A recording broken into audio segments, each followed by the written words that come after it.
Bienvenidos, tiempo de hablar de hechos financieros, decisiones que toman nuestros gobernantes y que afectan nuestros bolsillos. Está pasando en Brasil. Relajan ventas de armas en el país y se lanza el boom empresarial por saber quién vende más. Ya están abiertas justamente las estrategias y ya van a ver también cómo ese mercado explosiona. Hoy le mostramos la previa del Foro Económico Mundial, arranca la próxima semana y tiene este encuentro entre sus grandes temas el deterioro económico mundial en 2019. Con B de Brexit, ¿cuántas cosas han pasado con este divorcio en la jornada de ayer? ¿Cuántas cosas se han dicho los ingleses que son tan flemáticos y tan cuidadosos? Ayer realmente hubo tela para acordar luego de las decisiones asumidas en el país.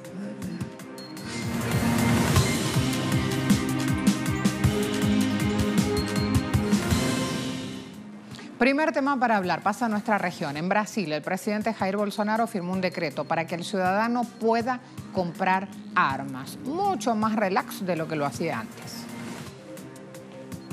Comprar un arma en Brasil, el país con más asesinatos del mundo en 2017, ahora podrá ser más fácil, gracias al decreto firmado por el capitán del ejército retirado, ahora presidente de Brasil, Jair Bolsonaro. Bajo la otra legislación, usted podría comprar 6 armas, pero en realidad no podía comprar ninguna o era muy difícil hacerlo.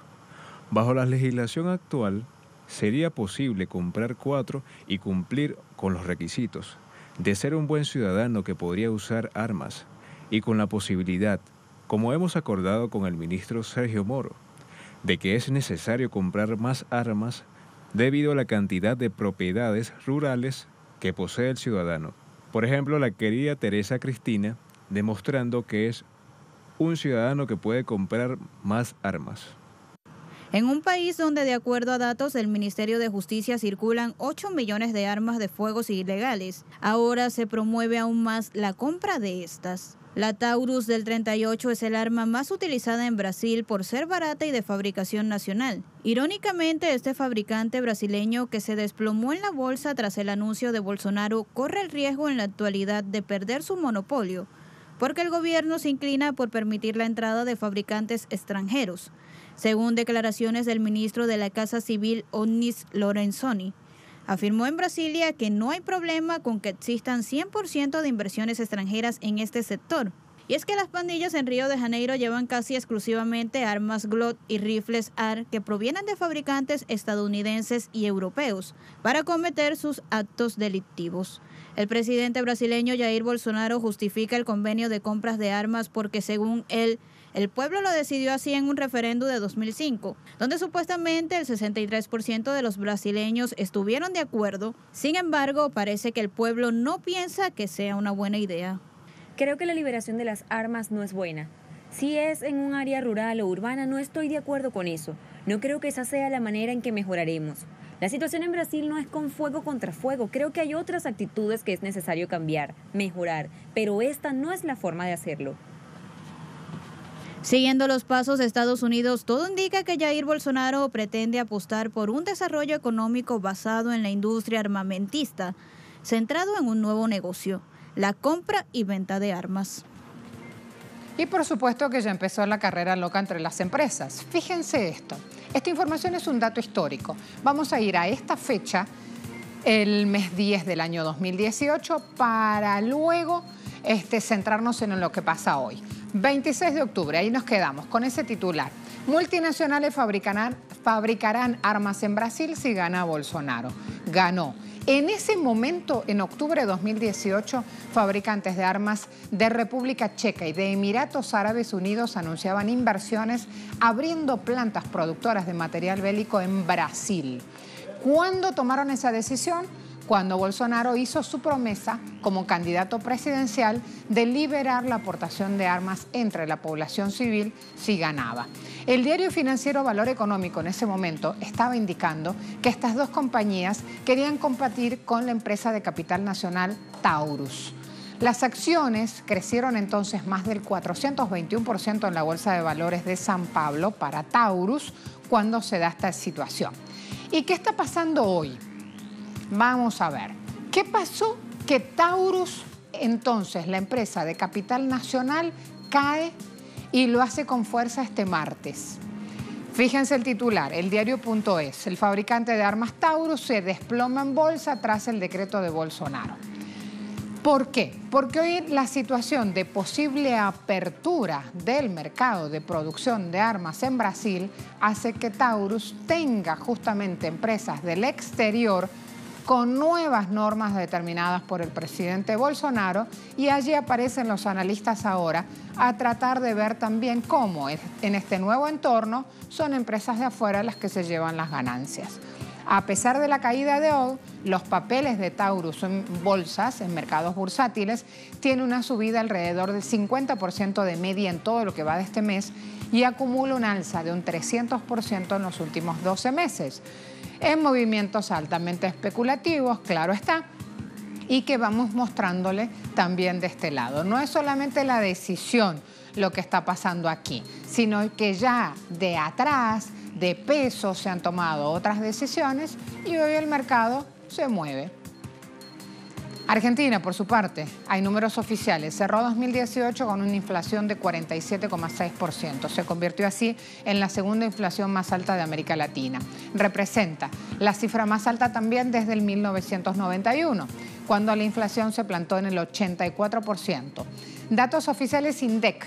Mayores alzas en el 2018 se registraron en los precios de un transporte que aumentó 66,8%, comunicaciones 55,3% y alimentos 51,2%. En diciembre de 2018, 2,6 indicaba este dato de inflación. Hablamos solamente de diciembre. Mostraba una desaceleración si lo comparábamos con los meses previos. ¿Por qué? Porque en noviembre había alcanzado 3,2%, en octubre 5,4%, en septiembre 6,5%. Todos estos datos que son mensuales se suman y componen ese universo del 47,6 año 2018 que le estamos dando a este dato. La cuestión es que para el 2019 queda claro que sí hay que tomar medidas porque la inflación sigue subiendo, porque pega en el bolsillo de los argentinos y el salario real promedio del sector privado registrado según el Ministerio de Trabajo acumuló hasta octubre del 2018 una caída del 10,9%. Obviamente pasa en muy pocos países del mundo y es un tema muy complicado. Acá lo vivimos todos los días y hoy vas a comprar al supermercado y los precios son diferentes a los de ayer, entonces se hace muy complicado para la gente, sobre todo con los sueldos bajos que hay en el país, ¿no? En general los precios se van ajustando según se mueve el dólar. Si el dólar sube, todos los precios van a subir, pero si el dólar baja, nada va a bajar. Entonces a nosotros se nos complica. Queda poco margen, es una época para poder sobrevivir nada más. Mi madre me dice, sí, han aumentado los precios. Sí, es verdad, en Argentina han aumentado, pero todavía en algunas cosas no pasa lo de Venezuela, me dice ella. Y claro, son economías completamente distintas. Argentina tiene el auxilio del Fondo Monetario Internacional, está hipotecada, de acá a 100 años tiene deuda para pagar, cuando no tenía absolutamente nada de deuda, porque esa herencia había recibido justamente luego la decisión de Néstor Kirchner de pagar todo al Fondo Monetario Internacional. Sin embargo, Venezuela tiene una guerra inducida. Sin embargo, Venezuela tiene un golpismo que justamente tiene claro que quiere hacer chillar su economía como una forma de liquidar el gobierno electo en urnas, el gobierno del presidente Nicolás Maduro. Voy ahora a otro tema. Los cubanos solicitando activamente una licencia de negocios individuales un mes después de que se han implementado de manera oficial nuevas regulaciones para el sector privado. ¿Qué quiere decir esto? Que en la isla entonces tienen nuevas regulaciones y un nuevo entorno económico. Regulaciones que están vigentes desde diciembre de 2018. Este año ya comenzó con más de 4.200 personas que han ido a la Oficina de Administración Tributaria Nacional para empresas. 2.900 han solicitado licencias de negocios individuales en La Habana y el gobierno consolida ya más de 200 proyectos donde participa el sector privado que el año pasado creció un 16%. Por lo tanto, se han creado plazas de empleo y también se han aumentado los ingresos fiscales en un 13%. Según el presupuesto 2019, el pago de impuestos del sector privado ascenderá a 8.000 millones de pesos. Hablamos siempre de moneda cubana. Las nuevas medidas realmente se mantienen casi iguales, la forma de los impuestos y la cantidad que pagas de impuestos están más o menos iguales, o sea, no cambiaron. El cambio nuevo que hubo fue la cuenta fiscal, que es una cuenta que tienen que abrir los cuentapropistas, donde van a depositar 2 impuestos fijos de ellos y además el 65% de esos ingresos. Tenemos un peso importante y en lo que nos toca económicamente para el país, los cuentapropistas reportan bastante. O sea, en impuestos, en ofertas de trabajo, aportamos bastante. Ayer en redes sociales eran muy comunes, se viralizó de hecho, un video con imágenes de Trump sirviéndose su propia comida, el presidente de Estados Unidos, en la Casa Blanca porque no tiene personal, porque como están en un cierre fiscal de gobierno, no tienen personal allí. Entonces cada uno iba y se servía su propia comida del banquete. Nosotros teníamos esas imágenes, pero luego por tiempo no las pudimos mostrar. Hoy vamos a seguir con el tema abordando justamente cómo este cierre de gobierno se usa como arma. Ya va a ver.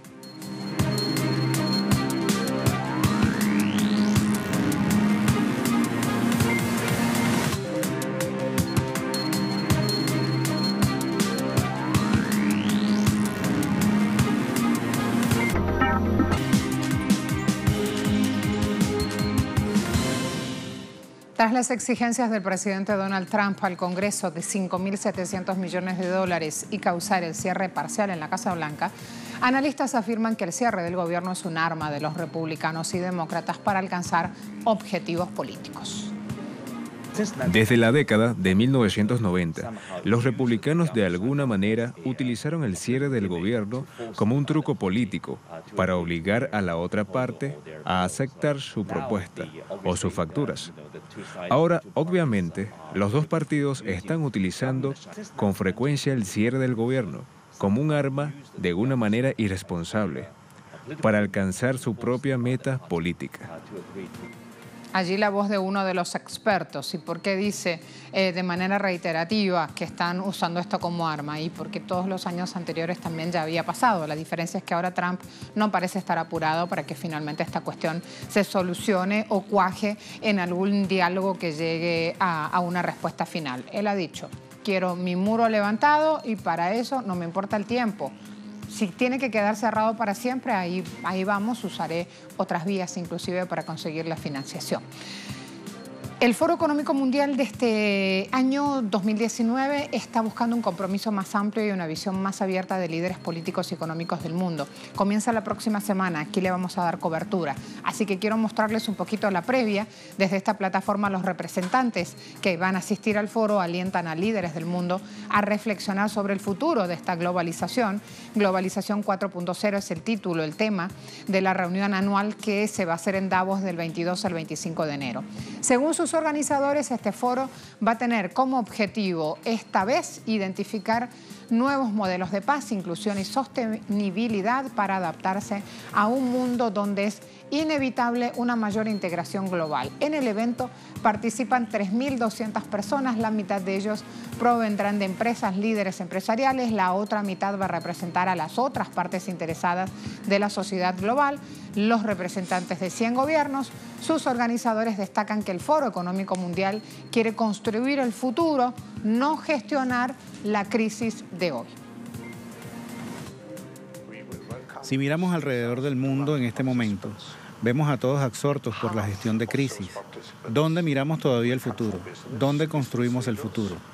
En Davos queremos estar más orientados a las oportunidades y no necesariamente hablar de la crisis actual por la que se absorbe el mundo político. La globalización produjo ganadores y perdedores y hubo mucho más ganadores en los últimos 25 a 30 años. Pero ahora tenemos que cuidar a los perdedores, a los que han quedado atrás. ¿Por qué está diciendo eso? ¿Por qué nos sitúa allí? Y digo nos sitúa porque habla de los trabajadores cuando habla de los perdedores. El Foro Económico Mundial ya tiene claro que el 2019 va a ser época de caída en lo que es industrialización. Tiene claro que en los próximos años va a cambiar y mucho el mercado laboral. Se viene inteligencia artificial, se viene robots en puestos de trabajo donde estamos desempeñándonos, y para esto es fundamental encontrar nuevos talentos que se capaciten permanentemente. Les doy allí algunas de las puntas de ese documento porque realmente es muy interesante, ya lo vamos a abordar. Al regreso, con B de Brexit, lo que pasaba ayer en Reino Unido, lo que está sucediendo, lo que se viene como futuro para ese país.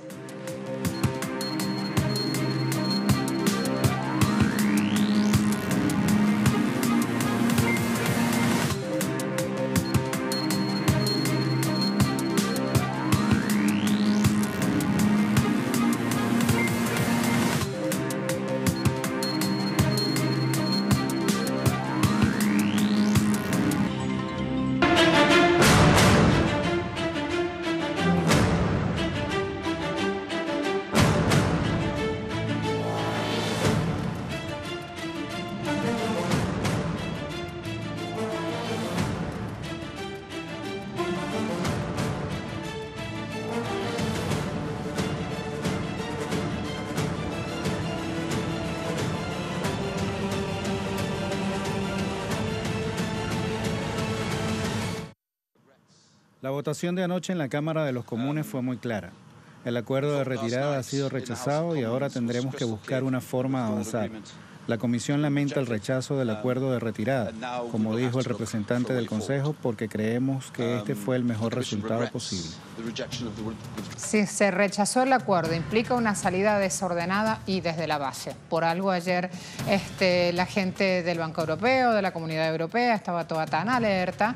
Jean-Claude Juncker diciendo, bueno, ordenen esta situación y den la comunicación respectiva a las autoridades europeas sobre lo que van a hacer.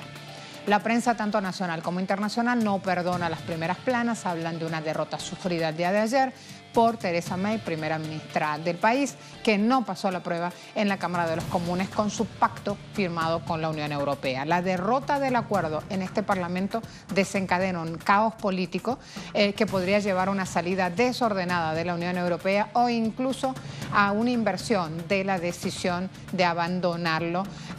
Una decisión tomada, recuerden, por los ciudadanos en urnas. Es la peor derrota en la historia británica moderna. Más de 100 de los propios legisladores conservadores de May, los de su propia bancada política, más de 100, tantos quienes apelaban a un Brexit con más o menos forma o con más o menos rapidez, como los opositores, todos estaban allí uniendo. Por eso justamente se da este rechazo al acuerdo firmado por May y autoridades europeas. Al hacerlo, rompieron una derrota récord anterior para un gobierno, un margen de 66 votos que se había logrado en 1924. Se pone así fin a la esperanza de firmar un divorcio amistoso, de hacer las cosas bien, tener estrechos vínculos con la Unión Europea en buenos términos. Con Theresa May prometiendo respaldar su acuerdo y el Partido Laborista tratando de desencadenar una elección nacional, promueven una moción de censura en contra de May, el Parlamento todavía está efectivamente en punto muerto, sin propuestas alternativas. La economía obviamente va siendo acuse de recibo ante esta crisis. ¿Cómo está la libra esterlina? Reaccionó a la votación ganando terreno después de que el Parlamento británico rechazara este acuerdo del Brexit al que llegó el gobierno con la Unión Europea. Poco después del voto negativo en la Cámara de los Comunes, la libra subía 0,29% frente al euro hasta 1,124 y perdía un 0,25% ante el dólar estadounidense hasta tocar 1,283 dólares. Una situación que contrasta con lo registrado previo a la votación cuando la divisa británica caía 1% frente al dólar y 0,3% respecto al euro. Todo parece décima y realmente lo es así. La cuestión es que las implicancias de estas caídas levantan muchísima alarma. El rechazo a este acuerdo abre ahora distintos escenarios, entre ellos que el Reino Unido abandone la Unión Europea el próximo 29 de marzo sin acuerdo o que pida una extensión del plazo para salir de una manera más elegante y con otros convenios y alianzas hechas.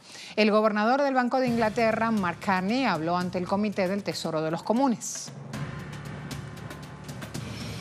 Las opiniones se expresaron más claramente en el mercado de divisas, donde hubo un fuerte repunte de la libra esterlina después de la votación. Ese rebote pareciera reflejar alguna expectativa de que el proceso de resolución se extienda y que la posibilidad de que no haya acuerdo se haya reducido. Los mercados, como el país, están mirando al Parlamento en busca de una dirección y uno esperaría una volatilidad continua. Ese es el panorama. Unión Europea le dijo a Reino Unido este miércoles que podría tener un tipo diferente de acuerdo Brexit después de que el Parlamento rechazara este acuerdo de manera abrumadora. Hay que decir, pero eso sí, Unión Europea le ofrece estas cuestiones si, solo si, también Londres cede en otras cuestiones.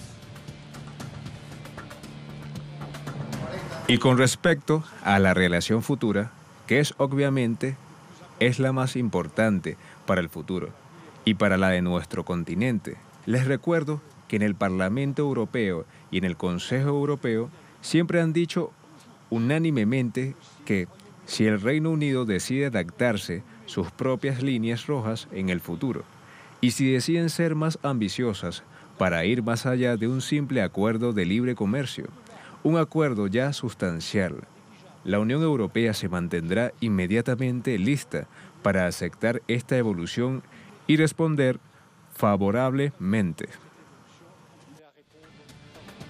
Emmanuel Macron, máxima autoridad en Francia, destacó: Reino Unido sería el primer perdedor si dejara a la Unión Europea sin un acuerdo, luego que el Parlamento tomara la decisión de rechazarlo.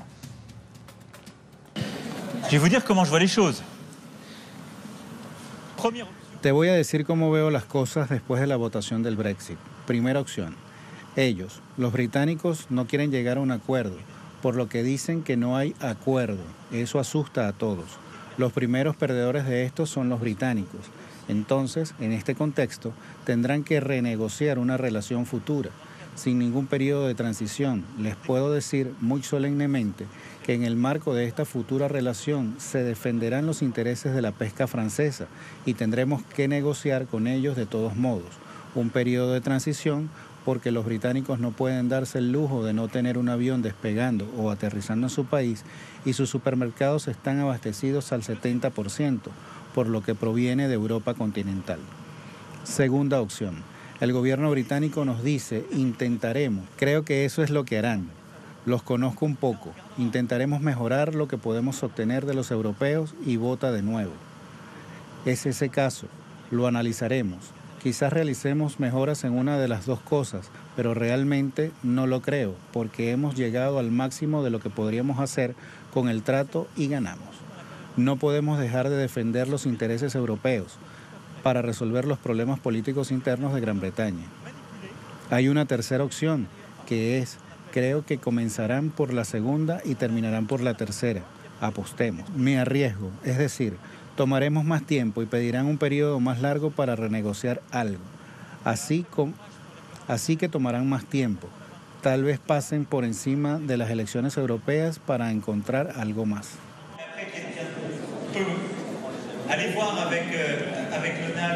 Lo veíamos aquí, comentábamos lo que es la venta marketinera de un político. Este hombre eminentemente político se presenta y parece todo muy relajado. Un francés hablando, conozco a los británicos y sé cómo van a actuar, pero parece que no conoce a su propia gente, Emmanuel Macron.